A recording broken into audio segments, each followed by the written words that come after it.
On the fourth Friday of each month, from February to November, the museum puts on a talk, and you can watch the videos. They're published on YouTube.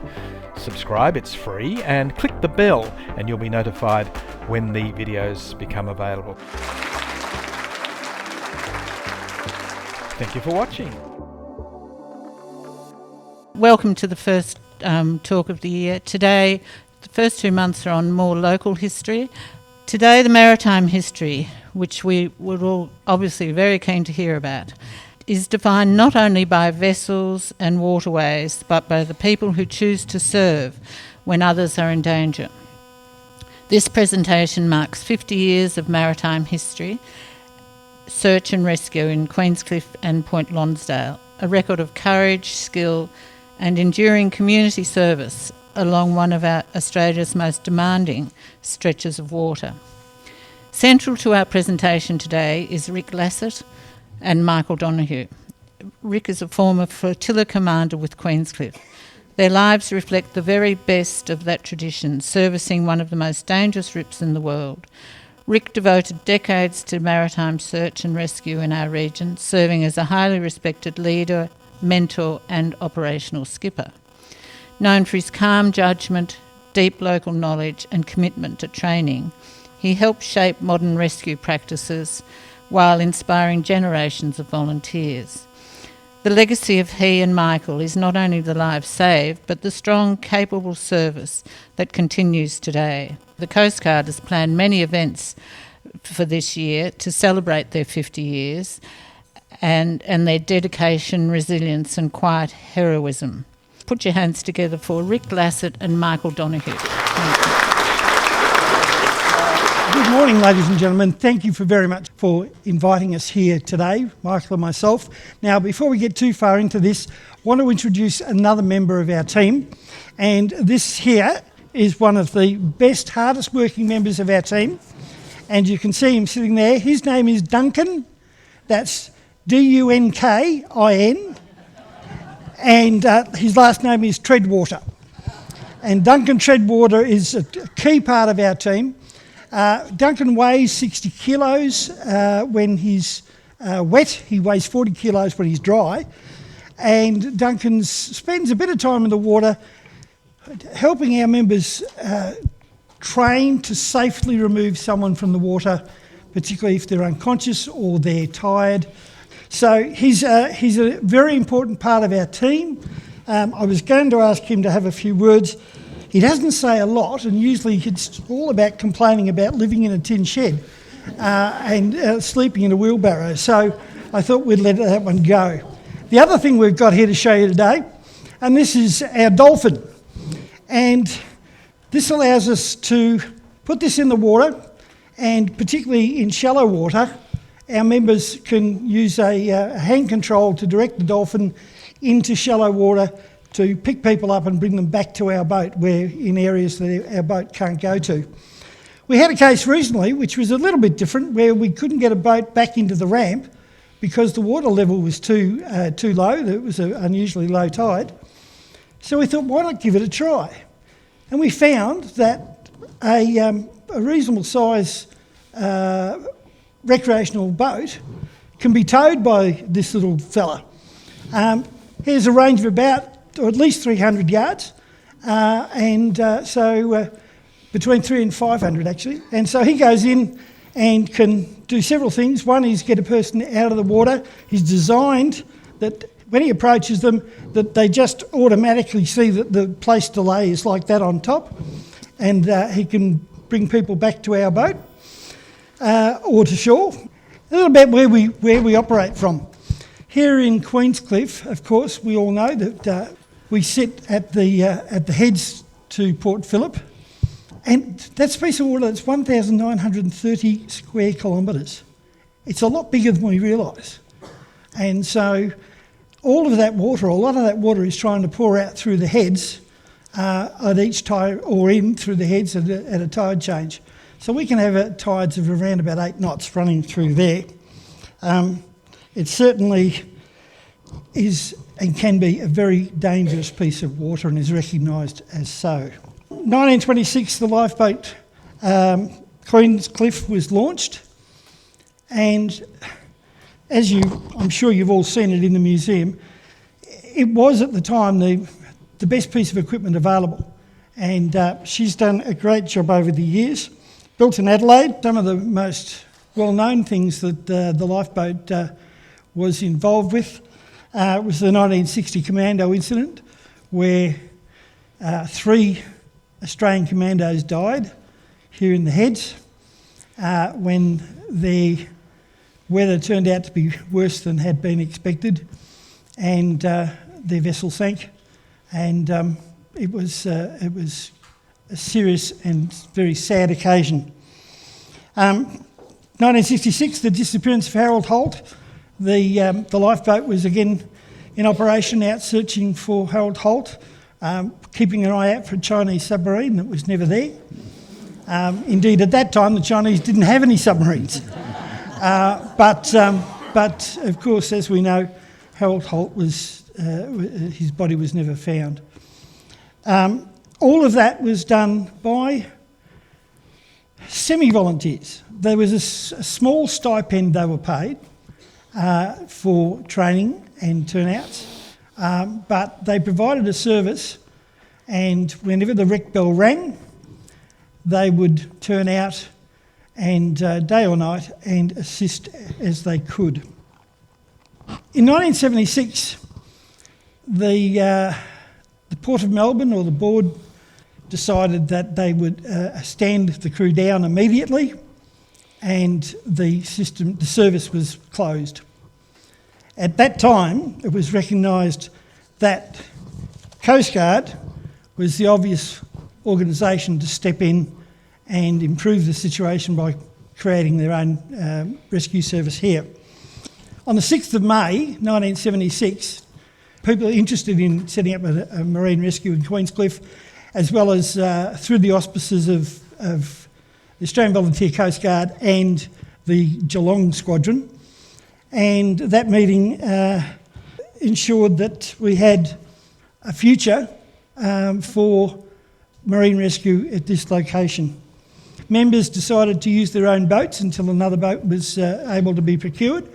And indeed, on the 30th of May, just a few weeks later, our first job was carried out. And so we'd like to think that we have a 170-year tradition behind us, the last 50 being with Coast Guard Queenscliff. Our first vessel was purchased in 1980, and that little swift craft that you can see.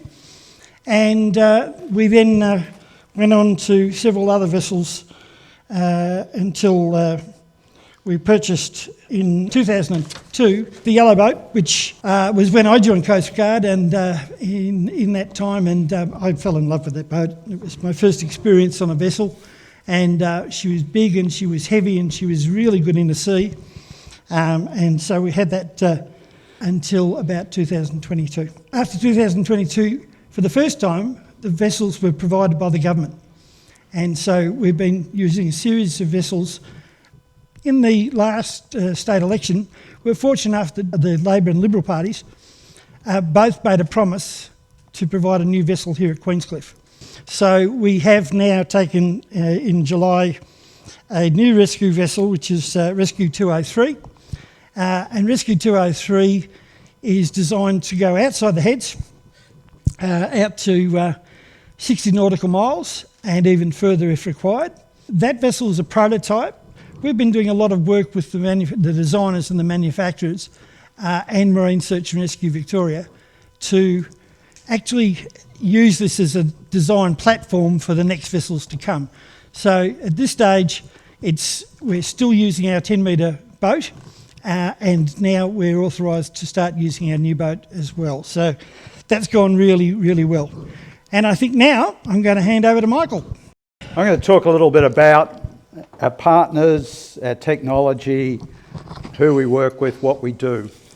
So we work with a number of different organisations. At the top level, Australian Maritime Safety Authority based in Canberra sets rules for the way commercial vessels have to operate, and they also operate the National Marine Search and Rescue Organisation. Down in Victoria, the MSAR office sets and manages and controls what we do locally within the sector. Water Police, part of Victoria Police, provide dispatch and coordination. So all of our work is directed from Water Police, and we operate back through Water Police for any of the control of the activities that we need to perform. Back in 2008, Coast Guard associated with CFA and became a CFA organisation. So many of our members are also CFA members. This gives us the ability to deal with fires on vessels and at marinas, of which we regularly have one or two a year. That photo on the screen there is the fire of the yacht in Port Arlington Harbour a couple of years ago. Other organisations that we work with, obviously Ambulance Victoria, but also the HEMS helicopter ambulance. We regularly do training with HEMS. We work extensively with surf lifesaving, particularly here in Point Lonsdale, as well as VTS, the vessel traffic service, which controls traffic in and out through the heads.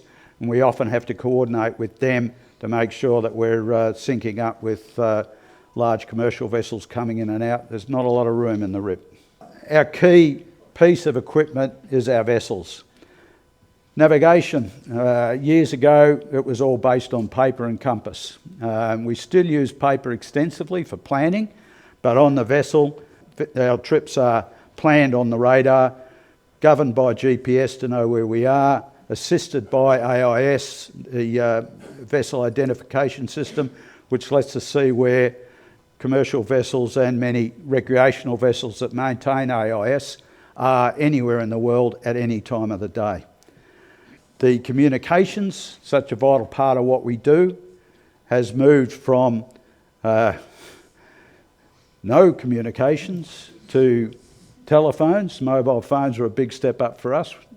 But VHF radio in the early days provided good coverage, but you're stuck with 25 nautical miles. Now, with the new systems, the P25, someone in Mallacoota can talk to someone in Portland, and we cover the whole state readily. This technology links in with the mobile telephone network, so if you want to talk to somebody who's further away, ducks into the telephone network, pops up where it needs to. It also enables us to talk to police. It's fully encrypted and digital, so we work with the police on the same bands, the Air Wing, SES, Lifesaving Victoria, the AMBOs are all going on to, or have gone on to, and the CFA have all gone onto these radios. One of the big things that we have to work with is searches of a night time. Someone's in the water or a vessel's broken down, difficult to find. And so the introduction of infrared, FLIR, the forward-looking infrared radar, enables us to see into the night what's going on, where things are, where people are in the water. And we now also have thermal monoculars that we can use to search in closer range and with greater flexibility. You can walk around with them. Training, big part of what we do. With the changes in technology, new members coming in, we're constantly training people, taking them through from a novice through to what we call general purpose hand, or GPH, where they become trained in operating and working on the deck, handling lines, doing navigation, being able to help retrieve vessels. We also train with the CFA to learn how to use firefighting equipment, and we also need to be able to retrieve people from the water.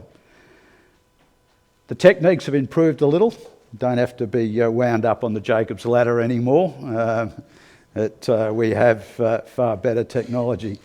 We also work extensively with HEMS, and we've got a short video here to show you training work with the HEMS helicopter and how this techniques are used to retrieve people from the back of moving vessels. We can lower a paramedic onto our vessel or retrieve a paramedic, and often we use Duncan to retrieve the patient.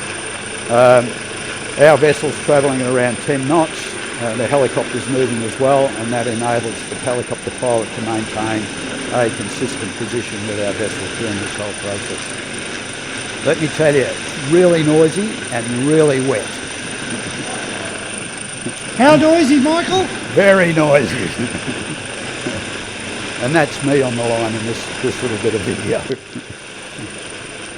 So there's something, if you want a few kicks on a Sunday afternoon, you can join the Hems helicopter. All right, I'm going to hand back to Rick. He's going to take you through some of what we've been doing over the last few years.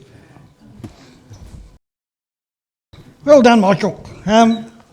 Astounding what we can do now, especially when you think of being out at sea in really poor conditions and you see what the helicopters can do. They're absolutely amazing.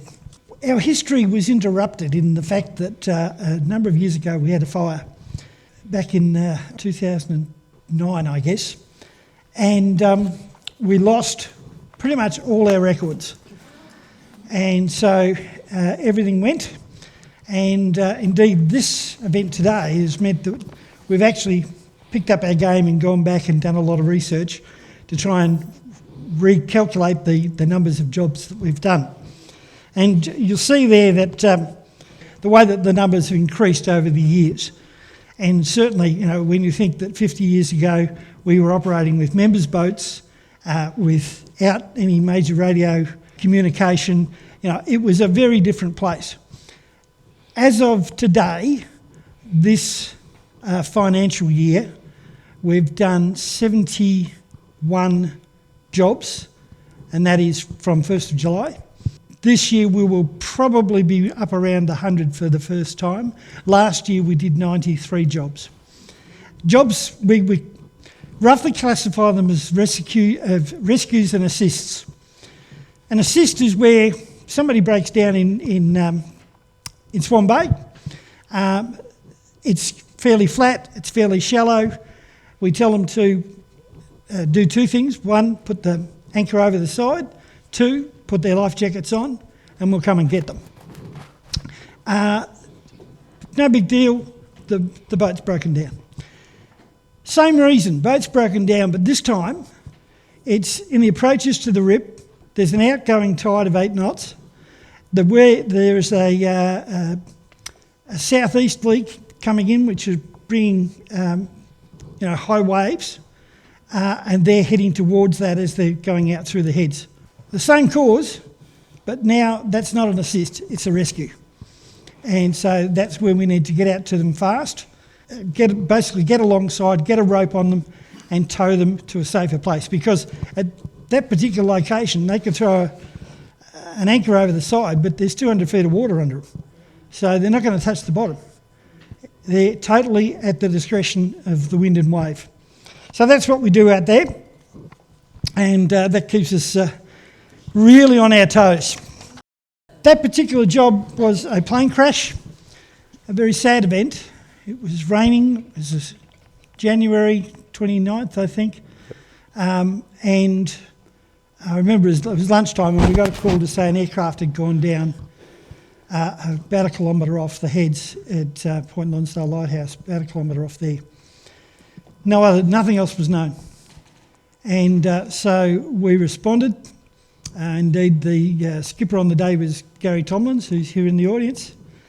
And we headed out. The visibility was very poor, and there was a lot of light rain. The first we knew where we were with regard to the plane was you could smell the aviation fuel. And then you could see the aviation sheen on the top of the water. We didn't even know at that stage, other than someone who'd seen the plane go down, we didn't even know what the aircraft type was. Police were involved, SES were involved for shore search. It was a major event. We were approached by a civilian vessel who had been in the area and sensed something was wrong and was having a look. They came to us and handed over the pilot's bag, which had all this flight information in it. So the first time we actually knew what the registration number of the plane was. We were able to come up with a identification of the aircraft type, what was the possibility of the number of people on board. So we were clear and we were sure that this was the right aircraft, and we were able to notify police. Unfortunately, all 4 persons died. This one, yellow bow sticking up out of the water. It was early in the morning. We were advised that a boat had sunk off, I think, St Leonard's. Police helicopter was being dispatched. There were 2 persons in the water, and police boats were also being dispatched. We headed out as well. Fortunately, the police boat arrived on scene, or the police helicopter arrived on scene, saw them, vectored the police boat towards them, got the 2 blokes on board the police boat, and we arrived. Our task then was to take this vessel under tow and get it onto shore.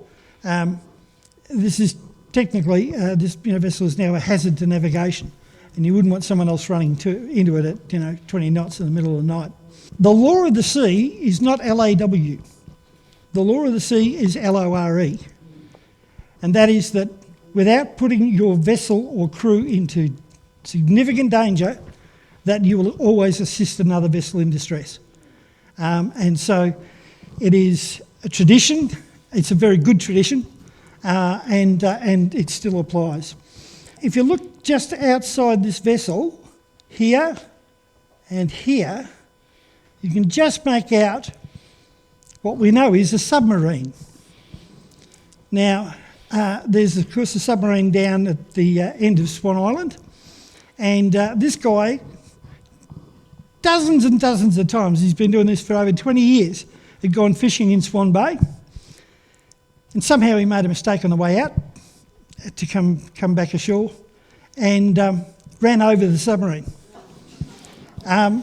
The real classic was, and I haven't got a good photo of it, but not only did he run over the submarine, but in doing so, his motor had actually gone over the submarine and then gone into a hole in the submarine. So he was sitting on a submarine on his boat, and his boat was now trapped on the submarine. With his dog. Oh yes, with his dog. The most common view we have is what we call a boat on a rope, and that's where we do most of our work, is simply bringing people back into shore to ensure that they're safe, because any vessel floating away out of control, in effect, on the water is a danger to those on board and a danger to any other vessel in the area. Danger in the rip, is that you? Yep. That's you. All right, back to Michael. All right, we thought we might just take you through some events that have recently taken place in the RIP that many of you will have heard of. The 17 swimmers back in April 2025, they were doing an open water swim in the Point Lonsdale Bight, decided to swim out around the pier. They hadn't done much work checking tides at that time, unfortunately, and they were right on the ebb, which meant as soon as they moved out through the end of the pier, the current there, which runs around 6 to 8 knots, just kept them going. So they were reported as with a kayaker on the south side of the lighthouse. Rescue 303 was tasked to go and assist them. We proceeded out there, picked up a swimmer, or picked up 3 swimmers, half a nautical mile, so that's about a kilometre south of the lighthouse, and transported them back to our headquarters. We then turned around, went back out, and there were, by this stage, 3 helicopters were there. Southern Pen had come over from the other side. Surf Lifesaving Victoria, fortunately for the swimmers, had 2 floatable IRBs that they were training with, and a number of people who had got in around the reef there were rescued by them. We proceeded to then bring back the fellow in the kayak. There was still one person missing who was picked up by the pilot boat. Fortunately for them, they were by this stage 2 nautical miles out to sea. That's about 4 kilometres. And just so happened that the pilot boat was coming back in, found them and brought her back in. We're fortunate all 18 people were saved for that event, but it could have been a whole lot worse. And you can see on the chart here, this is our course and where we pick the people up. And if you've ever been out there, you'll know on an ebb tide that's a pretty unpleasant bit of water. The other one on this slide's the 4 fishermen recreational vessel with 4 people on board.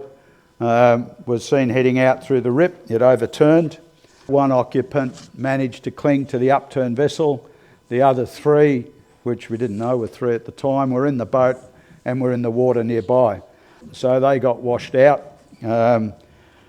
We came out to assist them after one of the 4 had managed to make their phone work, called 000. Unfortunately, they didn't speak a lot of English, and we didn't have any idea as to how many of them there were or what the situation was, only that the boat had overturned in the rip.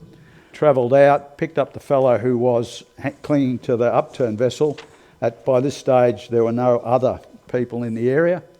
We returned to Queenscliff, came in at the ambulance dock just in front of 360, and one of our members, quick thinking, ducked into the restaurant, said, "Does anybody speak Mandarin?" We found somebody who spoke Mandarin. Came out, had a chat to the guy that we'd assisted, found out that there were another 3 people who were still out there, and so Rescue 303 headed back out. By this stage, the police helicopter had found one of the people in the water and was assisting them just about here.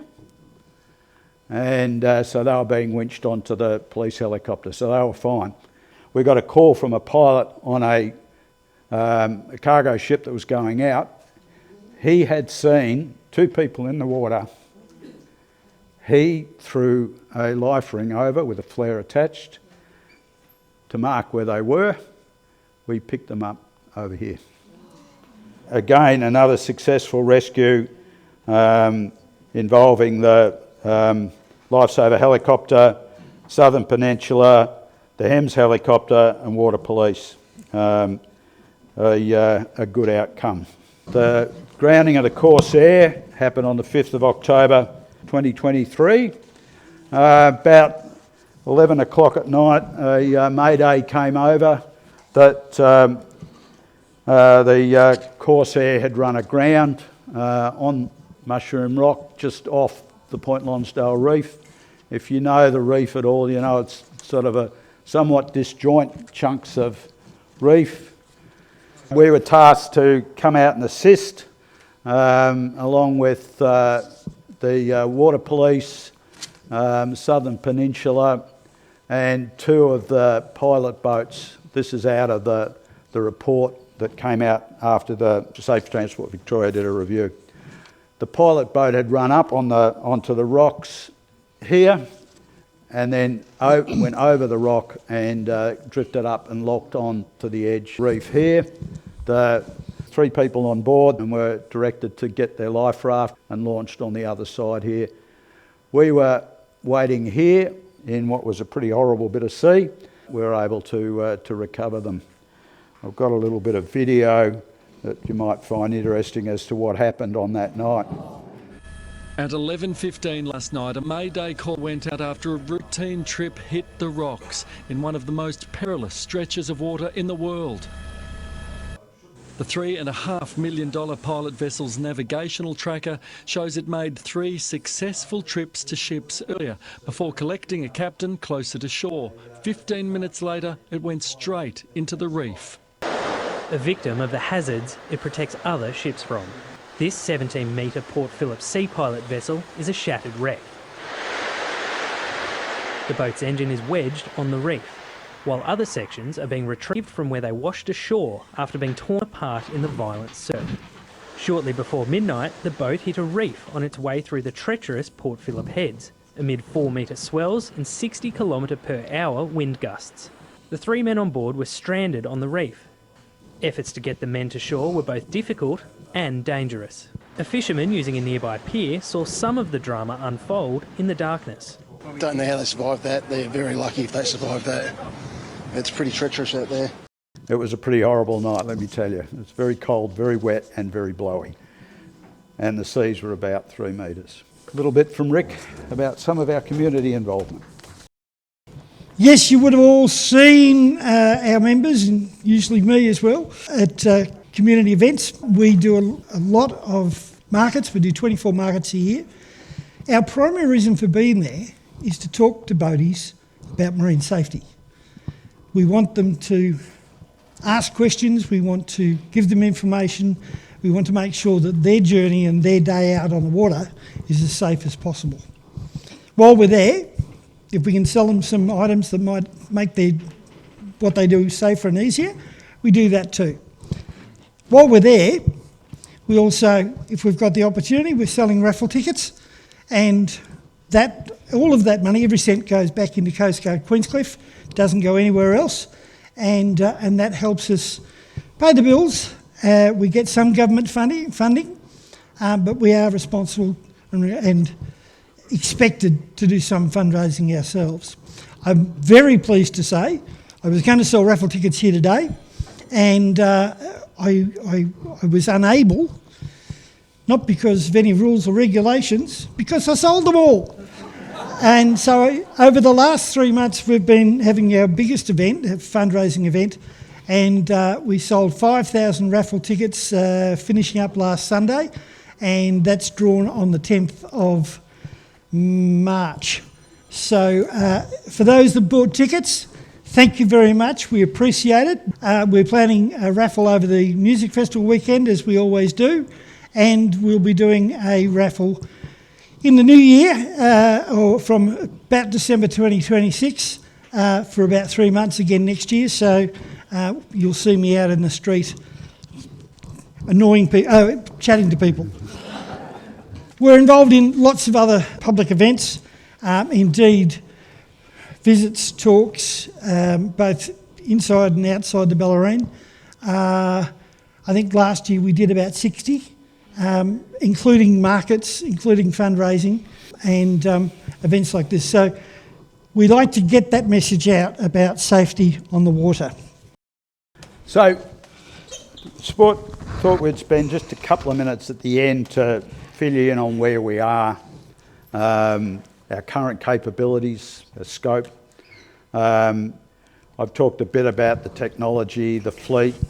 Our members, we have over 50 members now here in Queenscliff, many with over 10 years experience, which has built up a really core group of people who understand what's going on the water, still learning, still getting experience. But we now have in our grasp some good technology and some good people to make this service work. We do face some challenges. We do need to purchase a second vessel. We have a great 12-metre vessel that we've just taken delivery of last year, but we need a smaller vessel to handle in some of the more difficult to get at places, and also to help with training. It's a bit daunting to start on a 12-metre vessel. We continually need to encourage people to join, so if you're interested in getting involved, come down, have a chat. Members down there most weekends. Happy to talk to people about what's involved in Coast Guard, what we do, show you over the facilities, show you over the boat. We're continuing to roll out new systems and new support, new rostering capabilities, new facilities for transferring phones. We run 24 hours a day, 7 days a week, duty officer service, so that there's always somebody there to answer the phone, no matter. And we recently finished a 5-year plan that we initiated for Queenscliff, so that we as a group understood where we wanted to go, how we wanted to see marine rescue services operate in Queenscliff, and how we wanted to get there. And the members are all involved and committed to that, which is great. I'll leave you with two things, or three. Firstly, thank you to the people of Queenscliff and the Borough and the Bellarine who support us, because we're very aware of that. And Point Lonsdale, sorry. I live there, I should know. Thank you for your support, because it makes a huge difference knowing that that support is there and that we love being part of this organisation and the history that's behind it. The other two things are very straightforward. If you see something from shore or you're on a boat and you need assistance, there is only one number to ring, and that's 000. Don't ring us, don't ring Coast Guard, ring 000, because all calls go through the Water Police, and they will then ensure that the nearest available asset is made available. And the other one is, you get in a car, what do? Put on your seatbelt.